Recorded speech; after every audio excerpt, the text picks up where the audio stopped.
आज के इस बेहतरीन सेशन को लेने के लिए उससे पहले एक छोटा सा सवाल, एक सवाल कि सेफ शॉप को हमें क्यों करना है, क्या कारण है कि सेफ शॉप हमें करना चाहिए। साथियों, जब ये सवाल आपको क्लियर हो जाएगा तो ये सेशन को समझना, टेक्निक को सीखना बड़ा ही आसान हो जाएगा। तो आइए इसकी हम चर्चा करते हैं। हमेशा याद रखिएगा, अमीर लोग अपनी नेट वर्थ पर ध्यान केंद्रित करते हैं और गरीब लोग सिर्फ और सिर्फ अपनी आमदनी पर ध्यान केंद्रित करते हैं। ये जीवन में जो समझ गया वो सेफ शॉप में दम से काम करेगा, जुनून से काम करेगा, बहाने नहीं बनाएगा और एक्साइटमेंट से काम करेगा, पूर्णतः बिलीफ, श्रद्धा से काम करेगा। यही एक ऐसी चीज है जिसको हमारे पूरे देश में या विश्व में 99% लोग नहीं समझे ना जान पाते। नेटवर्थ क्या है? आपकी टोटल प्रॉपर्टी, आपकी टोटल एसेट्स, आपका टोटल धन कितना है, वो घर को, गाड़ी को, जमीन को, आपके जितनी प्रॉपर्टी है सबको मिला के। तो गरीब लोग क्या होते हैं ना, सिर्फ आमदनी कमाने के ऊपर ध्यान केंद्रित करते हैं। इसको थोड़ा सा डिफाइन करूंगा। नेटवर्थ के 4 तत्व हैं, समझिएगा। 4 तत्वों में सबसे पहला आमदनी, आपका पैसे आने का रिसोर्स या तरीका क्या है। किसी का नौकरी हो सकता है, किसी का दुकानदारी, किसी का खेती बाड़ी, ठीक है, किसी का मतलब अलग अलग प्रकार के आमदनी के तरीके हैं और मुख्यतः 4 तरीकों में बांटे हैं। रॉबर्ट टी कियोसाकी ने ESBI ऐसा करके 4 तरीका बताए हैं, ठीक है। काम करने वाला, स्वरोजगार, ठीक है, उसके अलावा निवेशक, ऐसे करके 4 तरीके बांटे हैं। बिजनेस में 4 तरीके बांटे गए हैं। तो उसमें से अगर आप नेटवर्क आपका ज्यादा बनाना चाहते, ध्यान केंद्रित करना चाहते, पहला तरीका है आमदनी।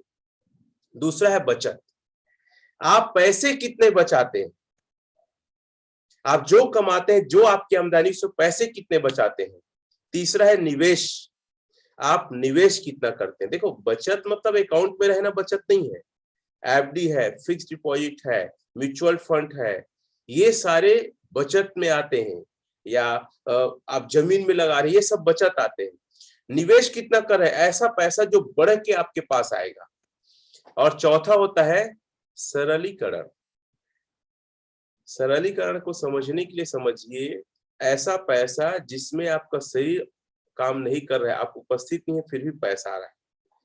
और सरलीकरण में कम से कम आपके जितने खर्चे हैं उसका 10 गुना पैसे आने चाहिए। जैसे आपके महीने के खर्चे 10,000 है, तो ऐसा पैसा आपके पास 10 गुना आना चाहिए जो आपके शरीर पर निर्भर नहीं है। 10,000 का 10 गुना 1 लाख आना चाहिए। और ये चारों तरीके से अगर आपका पैसा आ रहा है तब आप नेटवर्क बढ़ाने पे आपका ध्यान है। और अगर आपका सिर्फ एक तरीके से आपकी आमदनी, चाहे किसानी, चाहे रोजगार हो, चाहे नौकरी हो, अगर एक तरीके से बस आमदनी आ रहा है, पैसे आ रहा है, तो आप सिर्फ गरीब रहेंगे जिंदगी भर। और यही 99% लोग करते हैं। जो अपना नेटवर्थ बढ़ाते हैं ना अमीर लोग, वो लोग की गाड़ी 4 पहिए में चलती है, 4 चक्के में चलती है। आमदनी, बचत, निवेश और सरलीकरण। और जो लोग गरीब होते हैं ना, उनकी गाड़ी सिर्फ 1 चक्के पे चलती है। और 1 चक्के वाली दुनिया की कोई गाड़ी हो, दुर्घटना की संभावना 99% है। और सेफ शॉप को क्यों करना है? ताकि आप भी अमीर वाली सोच पैदा कर सके, अमीर की श्रेणी में आ सके, आप अपने नेटवर्थ को बढ़ाने में ध्यान केंद्रित कर सके। अब जैसे मैं अपने बारे में एग्जांपल लेके आपको बताता हूं, मेरी आमदनी का सोर्स, जो मेन आमदनी का सोर्स है वो सेफ शॉप है, ठीक है। इस आमदनी से मेरी बचत होती है, इससे मैं बहुत सारे पैसे निवेश करता हूं, ठीक है। उसके अलावा है सरलीकरण। सरलीकरण क्या है, जहां मेरा शरीर नहीं है वहां पे भी मेरे पैसे आते हैं। जैसे मैं किराए का अभी दुकान मकान कुछ बना है, जिससे मेरा लगभग 17,000 किराए से पैसे आते हैं। ये मेरा सरलीकरण है, जिसको मुझे 1 लाख तक 2 साल के अंदर बढ़ाना है। ये मेरा टारगेट है। अब मैं अपने नेटवर्थ को मानता हूं कितना है। समझिए, आप भी अपने पेन डायरी लेके अपने नेटवर्थ की तुलना करिए। जैसे जिस घर में रहता हूं, जो दुकान वगैरह, इसकी टोटल नेटवर्थ या कीमत कहें, कीमत टोटल है लगभग 1 करोड़ है। ध्यान दीजिएगा। मेरी कार है, मैं 12 लाख में लिया था, अगर आधे रेट में बेचता हूं उसका कीमत, एक बाइक है कि स्कूटी, उसकी कीमत, उसके अलावा मेरे पिताजी की प्रॉपर्टी, उसको अगर मैं जोड़ता हूं तो लगभग वो है 2 करोड़ के आसपास। तो मैं कह सकता हूं मेरी टोटल नेटवर्थ, मेरी टोटल संपत्ति मेरा लगभग 3 करोड़ के आसपास है। अब मैं अपनी संपत्ति को आने वाले 5 साल के अंदर उसको 30 करोड़ तक ले जाना है, और ये हो पाएगा। वो तरीका है, 4 तरीका है। खैर, अगर आप सेफ शॉप में है, क्योंकि मैं भी सेफ शॉप में आके इतना बड़ा सोच पाया, अपनी नेटवर्थ में ध्यान केंद्रित कर पाया। अब दिमाग कैसे जगह में काम करता है कि आप प्रॉपर्टी से या पैसे से और पैसे कैसे बनाना है, और यही आजादी, यही सोच और यही कमाने का तरीका आपको सेफ शॉप देगा। 8 DD निकालने के लिए, इस हफ्ते की इनकम के लिए, इस महीने के लिए, घर चलाने के लिए, अपने जरूरतों को पूरा करने के लिए आप सेफ शॉप मत करिए। अगर ये छोटी सोच है तो आप कभी भी बड़ा कामयाबी और बड़ी सफलता, बड़े पैसे नहीं कमा पाएंगे। आप ये सोच के काम करिए कि मुझे भी अमीरों के जैसे अपने नेटवर्थ पर ध्यान केंद्रित करना है। एक समय ऐसा आएगा साथियों, जितना आपके सेफ शॉप से पैसा आएगा ना, उससे कहीं ज्यादा सेफ शॉप के कमाए हुए पैसे से आपका पैसा आएगा। ऐसा मत सोचिए कि हमेशा इनकम ही आते रहेगा। अरे इनकम, जैसे हमारे कई सारे सीनियर्स हैं, आपको पता है, देवेंद्र शर्मा या जसवीर जैसे लोग, ठीक है, माधव सर जैसे लोग, महीने के 5 लाख 10 लाख सेफ शॉप से जितना पैसा कमाए है उसको कहीं न कहीं निवेश किए हैं, बचत किए हैं, या सरलीकरण से उनके पास 5 से 10 लाख महीने के पैसे आ रहे हैं। पैसा पैसे को खींचता है। जैसे हमने कहावत सुना है, छोटी मछली बड़ी मछली को ध्यान आकर्षित करती है।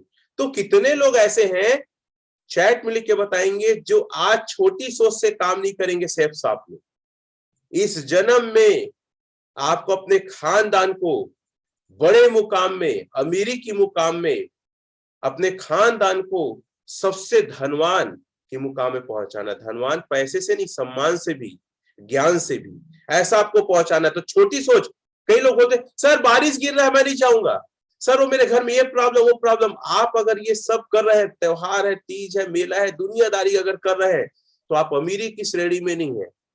संजय जी है, बेला जी, ऐसे बहुत सारे लोग अपना ओपिनियन लिखे, और बहुत सारे लोग लिखे हैं, मैं उसको रीड नहीं कर पाया हूँ, सुरेंद्र लहरे जी, तो बधाई हो आप लोग। अगर ये सोच है कि आप लंबे समय के लिए काम कर रहे हैं, और अमीर या नेटवर्थ बनता कितने साल में समझिए, इसको बनने में लगभग मिनिमम 5 साल चाहिए और मैक्सिमम 20 साल चाहिए। तो सेफ शॉप को आप बड़ा प्लानिंग, 20 साल की प्लानिंग को लेकर काम करिए कि मुझे भी अपना करोड़ों की संपत्ति खड़ा करना है। और सेफ शॉप क्यों करें, ये सबसे अच्छा लॉजिक और सिद्धांत लगता है, क्योंकि अपना चेक आप अपने हाथों से रोज लिखते हैं।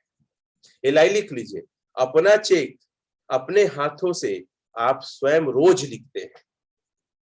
आप जितना एफर्ट करेंगे, जितना लोगों को प्लान दिखाएंगे, जितना 1 to 1 करेंगे, जितना फॉलोअप करेंगे, उतना आपका चेक लिखाता। दुनिया का एक इंडस्ट्री, सेल की इंडस्ट्री, दुनिया का इकलौता इंडस्ट्री सेल की इंडस्ट्री, उसमें सबसे महान इंडस्ट्री डायरेक्ट सेलिंग, उसमें सबसे बेहतरीन इंडस्ट्री सेफ शॉप, जिसमें अपना चेक आप हर मिनट, हर घंटे, हर दिन, हर हफ्ते, हर महीने, हर साल और जीवन पर्यंत स्वयं लिखते हैं। अगर आप अपने काम में बेवजह बिजी होते हैं, तो आप अपना चेक का नुकसान कर रहे हैं, आप अपने पैसे में कटौती कर रहे हैं। इसलिए ऐसे काम में बिजी मत हो जिसको कोई और कर सकता है। ऐसे काम में आप व्यस्त ना होइए, जैसे सब्जी लाना, बाजार जाना, खेत में पानी देना, धान लगाना, यही आजकल चल रहा है। ठीक है, सब्जी की मार्केट जाना, बच्चों की स्कूल छोड़ने जाना, किसी की तबियत खराब तो हॉस्पिटल ले जाना। अरे भैया हॉस्पिटल मत ले जाओ, किसी को पैसे दे दो ले जाएगा, आप इलाज नहीं करोगे। और गरीब लोग क्या है ना, हमेशा ना इमोशनली डिसीजन लेते हैं।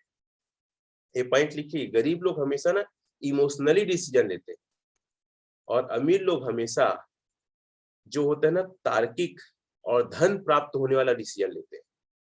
और ये डिसीजन कैसा होता है पता है, समय मेरा मत जाए, उसके बदले में पैसे पेमेंट कर दूं। ठीक है, जैसे देखिएगा अमीर लोग ड्राइवर रखते हैं, जबकि इनको भी कार चलाने आता है। क्यों? क्योंकि ये ड्राइवर कार करेगा तो कुछ सोच पाऊंगा, या फोन में कुछ बात कर पाऊंगा, या कुछ पढ़ पाऊंगा। तो आप अपने सोच को सेफ साफ में आगे गरीबों वाली मत रखो, क्योंकि सोच से ही आदमी सबसे पहले अमीर होता है, पैसे से बाद में। तो अपना चेक आप स्वयं लिखिए, और सेफ साफ के अलावा आप कहीं मत दीजिए।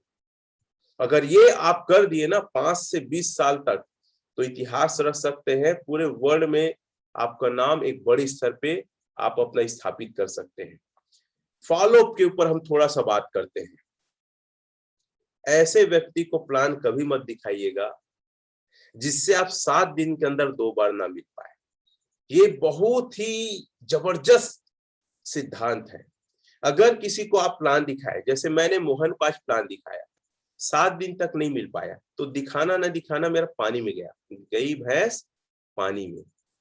फिर उसको ना लोहे का चना है, लोहे के चनों को हथौड़ी से फोड़ोगे तो भी नहीं फूटेगा, बिछल बिछल के इधर उधर भग जाएगा, बिखर जाएगा। तो ये सिद्धांत याद रखिए। जैसे मैंने आज किसी को प्लान दिखाया, आज है शुक्रवार, तो अगले शुक्रवार तक आज का जो मीटिंग है, जो फॉलोअप है, उसको छोड़ के, आज तो 1 to 1 है ना, आज तो पहली बार प्लान दिखाया हूं ना, शो द प्लान है ना, तो 1 हफ्ते के अंदर 2 बार और मिल जाओ। अगर मिल लेता हूं, मिलने के लायक है मेरी स्थिति या दूरी या मेरे पास टाइम, तब प्लान दिखाओ, नहीं तो मत दिखाओ। आप सिर्फ लोगों को नहीं तो निगेटिव कर रहे हो। पॉइंट लिख लो। अगर 7 दिन के अंदर 2 बार उसको नहीं मिल पाए, अभी मिले उसको मिलाकर 3 हो गया, 7 दिन के अंदर अगर 2 बार नहीं मिल पाए तो लोगों को निगेटिव कर रहे हो आप, सेफ साहब की बदनामी कर रहे हो आप। कितने लोग ये प्रतिज्ञा प्रण और अपने अंदर कमिटमेंट करते हैं कि सर 7 दिन के अंदर 2 बार तो जरूर मिले। पता है आपको, कई लोग ऐसे बोलते हैं, सर वो डीडी के लिए बोला है, लेकिन मैं अपने पर्सनल काम में बिजी हूँ सर, ये कर रही हूँ, ये कर रहा हूँ सर, टाइम नहीं मिल पाया। तो निगेटिव कर दिया आप उसको, आप खुद निगेटिव किए हो, वो हुआ नहीं है। क्योंकि याद रखिएगा सिद्धांत, जो जिस माहौल में रहेगा वही उसकी सोच और वही उसका कर्म बन जाएगा। तो बहुत सारे लोग चैट में लिख रहे हैं कि सर 7 दिन के अंदर 2 बार मिलेंगे। चैन सिंह है, राजेश गंधर्व जी है, चलो अच्छा है, शिव प्रसाद जी है, क्योंकि बहुत सारे चैट आगे हो जाते हैं तो मैं पढ़ नहीं पाता। सूर्यकांति चौहान जी है, हेमलाल साहू जी है। तो 7 दिन के अंदर दो बार मिलना है, और इससे कोई फर्क नहीं पड़ता कि आप अपने कितने पर्सनल काम में बिजी हैं। क्योंकि देखो, सेल जरूरी नहीं है कि 1 बार में निकल जाए, 2 से 3 बार मिलना पड़ेगा 7 दिन के अंदर, और 15 दिन के अंदर 5 बार। ये direct selling industry safe shop का आदर्श उदाहरण है। 15 दिन के अंदर 5 बार अगर मिल लिए तो 10 में से 8 सेल ले आएंगे आप। 10 में से 8 से लिख लो, 15 दिन में 5 बार मिल लिए, 10 में से 8 सेल लाएंगे आप। और अगर 7 दिन के अंदर 2 बार मिल लेते हैं तो 10 में से कम 5 सेल ले आएंगे आप। ये एक फैक्ट है। ज्यादा टेक्निक के पीछे मत भागो, ज्यादा ज्ञान के पीछे मत भागो, लाइन लिख लो, सिद्धांत को पकड़ो आप, सिद्धांत पे चलो। ज्यादा नया नया मत सीखो, ज्यादा टेक्निक सीखने की आवश्यकता नहीं है। आप सिद्धांत को पकड़ लो कि भाई ये सिद्धांत है। क्या सिद्धांत? 7 दिन के 2 बार मिलना है, 15 दिन के अंदर 5 बार मिलना है, बस। आप क्लच, गियर, एक्सीलेटर और ब्रेक, ये 4 चीज समझ जाओ। वो लहरा के चलना है, चक्का को एक उठा दूंगा चलेगा, 2 पीछे चक्का उठा दूंगा चलेगा, घिसल के चला लूंगा बाइक को, ये सीखने की जरूरत नहीं है। ये ज्यादा सीखोगे एक्सीडेंट होगा। 4 चीजें सीखो और पूरा फोकस रखो गाड़ी चलाते समय गाड़ी पर, और ये चारों चीजों पर, कभी कुछ नहीं होगा आपको। ये सिद्धांत है। उसी प्रकार ये रिजल्ट और डीडी और पैसे कमाने का सिद्धांत है। और लोगों को आप मिलने जाते हैं तो ये सोच के मत बैठिए कि मैं पैसा कमाऊंगा इसका सेल निकल जाए।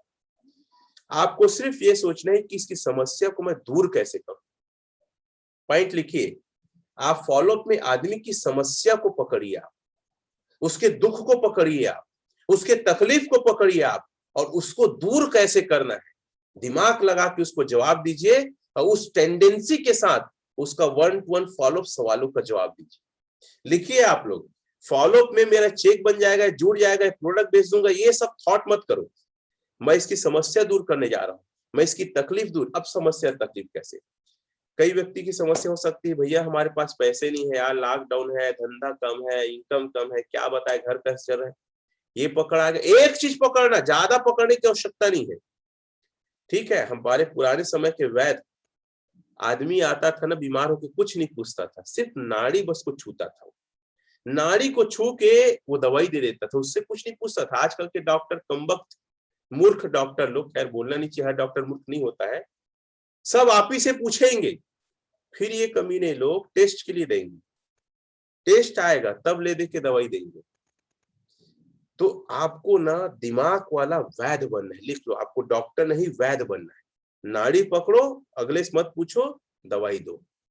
ये बहुत जबरदस्त सिद्धांत था। समस्या तकलीफ, एक समस्या से बच्चा कहना नहीं मानता, सिंपल सा चीज पकड़ में आ गया ना, बच्चा कहने नहीं मानता, भगवत गीता वहां पे देखा, भगवत गीता ही निवारण है, और कोई निवारण नहीं है। बच्चा को बैठाओ, स्वयं पढ़ो, उसको पढ़ाओ। रमेश पटेल सर हर दिन 40 मिनट शाम को 7:30 बजे कहते हैं।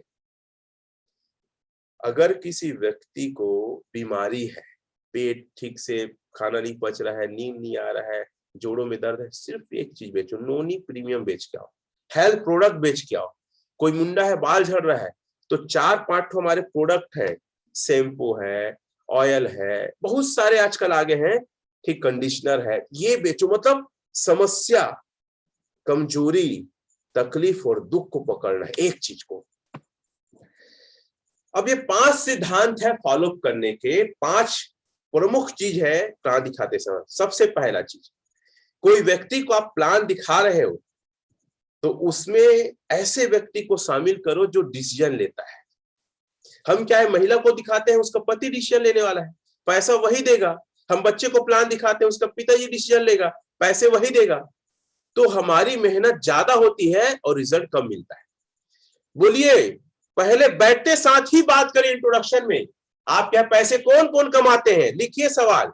ये सवाल रोज पूछना है, हर आदमी से पूछना है, आपके यहाँ पैसे कौन कौन कमाते हैं, क्या क्या काम करते हैं, पहला सवाल। दूसरा, घर में कोई सामान लेना है, जैसे बाइक लेना है, फ्रिज लेना है, कूलर लेना है, अलमारी लेना है, घर बनाना है ना, ये सारे निर्णय सबसे ज्यादा कौन लेते हैं, ये दूसरा सवाल पूछना है। पहला, पैसा कौन कमाते हैं, क्या क्या करते हैं, और निर्णय कौन लेते हैं, बस। फिर क्या है बताएंगे, उस व्यक्ति को लाइए, बैठाइए। उसके बिना प्लान अधूरा है, क्योंकि ठोक बजा के पीट के पॉजिटिव कर क्या आओगे, और वो आएगा और गई भैंस पानी में, ढील देगा। भैंस को आप बांध के आओगे बढ़िया, उसको ढील देगा, पानी में भैंस गई।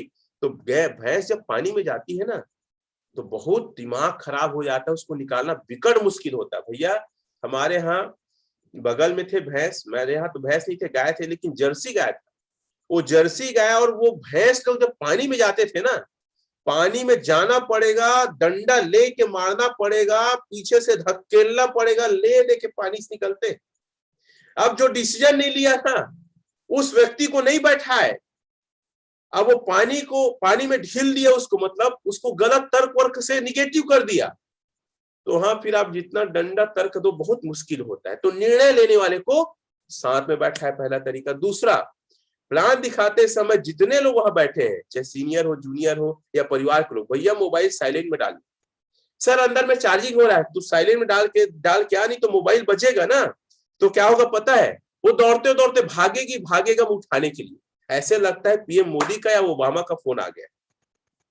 तो जब भी प्लान दिखाए, जब भी लोगों को प्लान सिखाए ना और समझाए, तो मोबाइल को साइलेंट में डाल दे, प्रेम से, अपना भी और उसका भी, घर के अंदर चार्ज उसको भी डाल दो।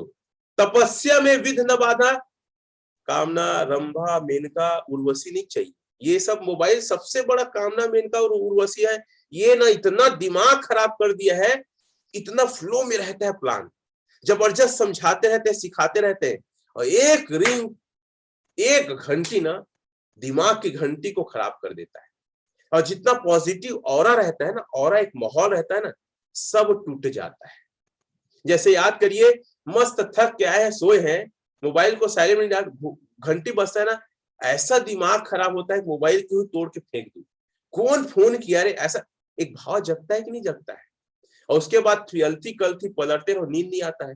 तो मोबाइल को ना फॉलो में साइलेंट में आप डालो, अगले को भी डालो और पलट के रखो। ये सिद्धांत लिखो, मोबाइल को ऐसा ओपन में नहीं रखना, स्क्रीन मोड में, उसको पलट दो। बेटा किसी का आएगा भी नहीं सुनाई देगा आधा घंटा, तभी हम लोग तपस्या में है। कोई कामना रंभा मेनका उर्वशी नहीं चाहिए। तीसरा, जितने भी लोग प्लान दिखाने गए हैं, जैसे 3 लोग चले जाते हैं प्लान दिखाने के लिए, एक आदमी कूद कूद के प्लान दिखा रहा है, और जो बुलाया है ना, जिसका इनवाइटी है, वो अंदर घर, मामी क्या सब्जी बनाए है आज, कैसे, सब बढ़िया है, आप घूमे नहीं आवत। अरे बेवकूफ कमीना, तेरे को वहां मामी से बात नहीं करना है, यहाँ के प्लान देखना है, तेरे को खुद प्लान समझना है। क्योंकि जो सीनियर समझा रहा है, तो तुम्हारा काम सबसे ज्यादा रहेगा आखिरी में, क्लोजिंग में, फॉर्म में, डीडी में। तब तुम दम से बात करो, अरे हमारे सीनियर क्या समझा है। जब तुम समझे रहोगे तब तो समझाओगे। इसलिए अगर एक व्यक्ति अंदर मामी के पास चला गया, एक व्यक्ति फोन धर के, हाँ राधा कैसी है, वो उधर चला गया, तो दोनों के दोनों बाहर, और एक अकेला मैदान में लड़ रहा है, अभिमन्यु टाइप का, और चक्रव्यूह फंस जाता है, मर जाता है। अरे भाई, आप पांडव बनो, आप संयुक्त होकर एफर्ट करो, और सबके सबका ध्यान, सबको मोबाइल पलटा है, और सबका ध्यान प्लान समझा रहे, उसको ध्यान से सुनने में। सुनने का तरीका क्या है, थोड़ा झुक के सुनिए, ऐसे करके ध्यान से सुनिए, ताकि आप दिमाग फिर लगाओ कि ये आदमी अगर क्वेश्चन करेगा, आदमी प्रॉब्लम गिनाएगा, तो हम भी थोड़ा मदद करेंगे सर का। और अंतिम हथौड़ा जो होता है ना, जिसके इनवाइटी है, अर्थात हमारा एसोसिएट, जिसके माध्यम से हम मिलने गए उसके चाचा मामा काका से, उसका हथौड़ा सबसे खतरनाक होता है, और वही हथौड़ा डीडी लाता है। सीनियर सिर्फ ना उसको मदद करता है, उसको रिजल्ट में बदलने के लिए, उसको तैयार करता है इस बिजनेस में आने के लिए, लेकिन आपका हथौड़ा ही काम करेगा। तो सबके सब बैठिए और बैठ के प्लान को ध्यान से सुनिए। चौथी बात, अगर एक बात कर रहा है ना, तो बीच बीच में ना अपना होशियारी नहीं भगाना है। जैसे कई बार सब्जी भगाते हैं ना, वैसी होशियारी लोग भगाते हैं। अरे भाई, तुम्हारा सीनियर बहुत कुश्ती खेला है, तुम क्या इसको अल्लू खल्लू समझते हो? भैया, दंगल में जितना ना सलमान खान खेला है ना, वो तो एक्टिंग किया है, उससे कहीं ज्यादा दंगल ये किया है। ये कुश्ती में महारथ है, ऐसी अल्लू खल्लू मत समझो। दिखता भली है, ये एक कॉमेडियन है केस्टो मुखर्जी, दारू पे हे करके हंसता था पुराना पिक्चर में। तो केस्टो मुखर्जी भले ही दिख रहा है शकल से, लेकिन अकल बहुत है, क्योंकि एक खिलाड़ी आदमी है। तो सीनियर को कभी उल्लू खुल्लू मत समझो।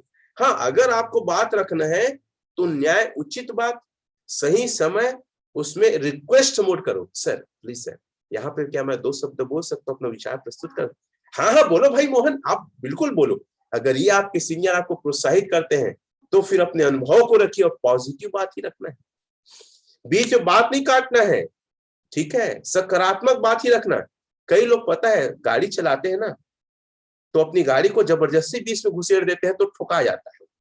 तो आप बात को ना बीच में मत घुसेड़िए, आप रिक्वेस्ट करिए, लिख लीजिए, रिक्वेस्ट करना है, ठीक है, आज्ञा लेना है, निवेदन करना है, तब बात रखिए। और बात रखना सकारात्मक। कई लोग को देखता हूं, मामा मैं है तो 3 महीना से जुड़े हैं, 4 ठन फॉर्म भरा है, लेकिन कोनो डीडी नहीं दिए, तय कर लेना, तय मोर पहली व्यक्ति हो गई। अरे तू पगला है क्या?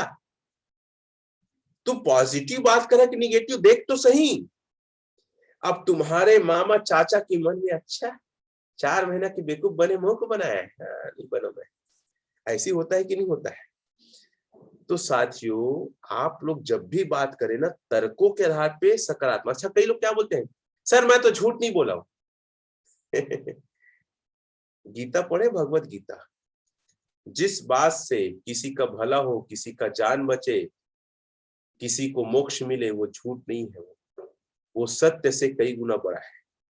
अरे तुमको हम झूठ कहाँ बोलने के लिए बोल रहे हैं, हम सिर्फ तुमको बातों को मैनिपुलेटेड मतलब थोड़ा सा भविष्य में जो सच होगा वो बात बोलो।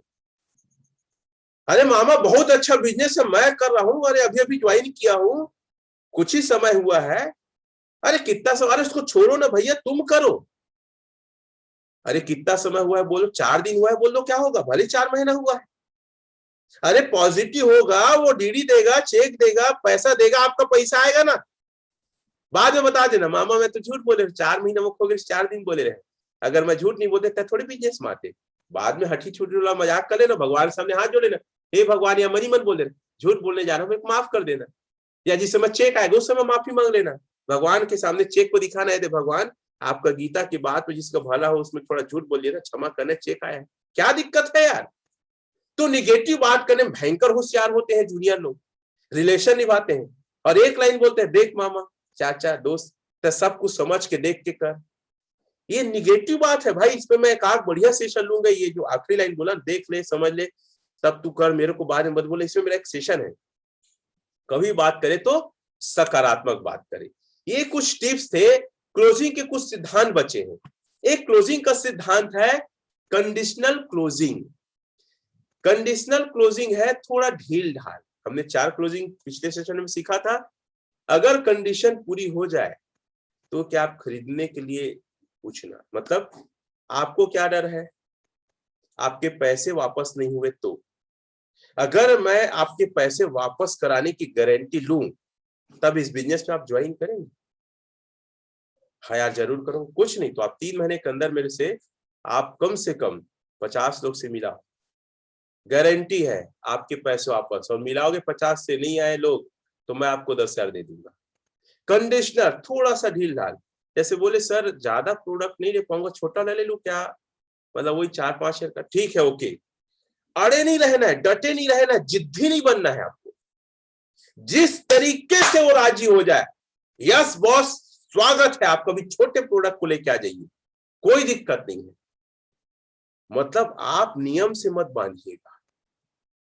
कंडीशनर क्लोजिंग में और क्या आता है, वो बोलेगा यार मैं रोज तो टाइम नहीं दे पाऊंगा, मैं ना हफ्ते में 3 दिन या 2 दिन ना समय दे पाऊंगा, इतना समय में चल जाएगा क्या तब तो मैं, अरे स्वागत है भाई, कोई टेंशन की बात नहीं है।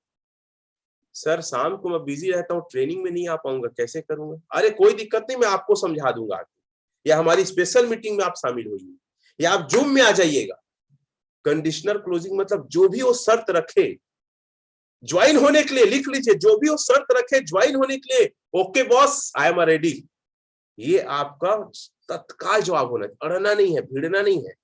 पहले वो बिजनेस में तो आए, बाद में उसको हम बाकी प्रोडक्ट देंगे, बाकी शॉपिंग कराएंगे, कोई टेंशन नहीं है। जैसे आप आ गए हैं, आप एक बार शॉपिंग थोड़ी किए हैं, आपने इस बिजनेस से कई हजार का शॉपिंग कर लिया, लिख के बताएंगे आप लोग कितने कितने का शॉपिंग कर चुके हैं। तो कोई नियम कायदा कानून में मत बांध के, जिसमें वो तैयार है उसमें लाइए उसे। अगला क्लोजिंग है हाई प्रेशर क्लोजिंग। इसको बोलते हैं साम दाम दंड भेद, और यही भगवत गीता की एक और नीति है। आप लोग चैट में लिखो ना भाई, अभी तक का टोटल कितने तक का सामान ले चुके हो, रिसेल का भी है, रीपरचेस का भी है। जैसे मैं आई थिंक अभी तक का सामान 2 लाख 3 लाख का ले चुका हूँ मैं, मुझे लगता है। जैसे हाल ही में मैं हनुमान चालीसा मंगवाया, उससे पहले श्रीमद् भगवत गीता, और हर महीने 4-5 हजार का सामान लेता हूँ, सो अलग है। जैसे कई लोग लिख रहे हैं 10,500, नए नए हैं तो अलग बात है। टोटल कितने का सामान ले चुके होंगे रिसेल वगैरह सब मिला के? 55,000 विमला बघेल, ठीक, वेरी गुड। ऐसी बात कर रहा हूँ। 1 लाख राजीव शर्मा, वेरी गुड। तो ये बात कर रहा हूँ कि पहले आदमी को लाओ तो भाई, उसके बाद आगे देखेंगे। शिव प्रसाद जी 15,000, पवन प्रसाद जी, कई लोग 1 लाख 10,000, ठीक, गीता जी 1 लाख, दिव्य प्रकाश 1.5 लाख, चलो बढ़िया बेहतरीन। तो पहले लोगों को लाओ, जो भी तरीके से आए आ तो जाए भाई, बात की बात देखेंगे।